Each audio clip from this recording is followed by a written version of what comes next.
Assalamualaikum dan salam sejahtera. Saya, Nur Atira binti Jaafar merupakan guru pembimbing bagi kumpulan Paper Trophy. Jom kita berkenalan dengan ahli-ahli Paper Trophy. jom. Assalamualaikum warahmatullahi wabarakatuh. Nama saya Maria. Nama saya Rehan. Nama saya Dian. Nama saya Hana. Nama saya Edina. Nama saya Syifa. Kami dari kumpulan Paper Trophy. Trofi atau piala ialah tablet ingatan fizikal yang berpanjangan tentang pencapaian tertentu dan diberikan sebagai ujian atau bukti kualiti. Trofi sering diberikan dalam acara sukan sama ada amatur atau profesional. Namun, trofi juga boleh dijadikan cedera hati atau sebagai kenang-kenangan pada acara formal sekolah. Trofi didatangkan dalam pelbagai jenis gaya termasuk trofi kejuaraan yang diperbuat daripada akrilik, logam, emas, aluminium dan juga plastik. Trofi yang sering kali kita gunakan ialah trofi berasaskan plastik kerana ianya lebih ringan dan juga mudah untuk didapati. Akan tetapi, trofi jenis sebegini lama-kelamaan atau dalam satu tempoh tertentu akan mengalami perubahan dari segi warna ataupun ketahanannya. Ada juga sesetengah trofi yang akan jadi kusam, berkarat atau rosak. Hal ini akan menyebabkan trofi tersebut kehilangan nilai dan membuatkan orang tidak mahu lagi menyimpannya. Projek kami pada hari ini melibatkan penggunaan kertas sebagai bahan utama dan beberapa bahan yang lain juga. Kami namakan projek inovasi kami ini sebagai Paper Trophy yang mesra alam dan mesra pengguna. Untuk menghasilkan trofi ini, kami telah menggunakan bahan-bahan terbuang yang boleh dikira semula seperti kertas, kotak-kotak yang tidak terpakai dan juga botol-botol plastik.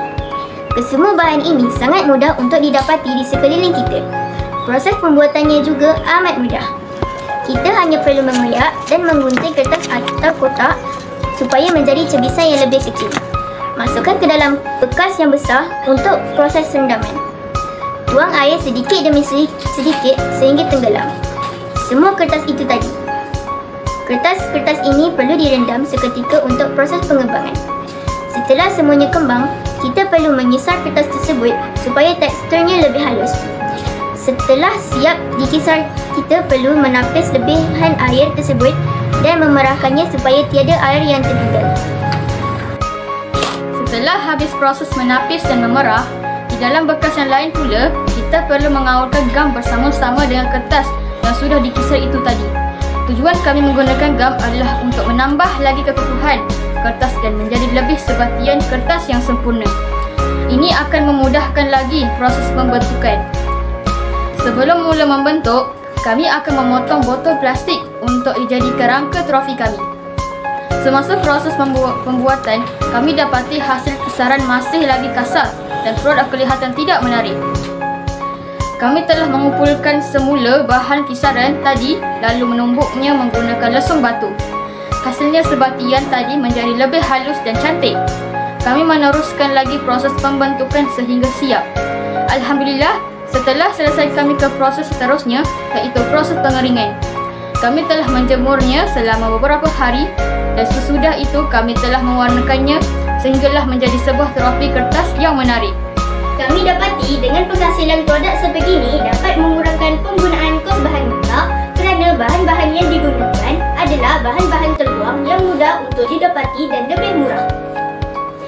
Selain itu, produk ini juga lebih mesra alam.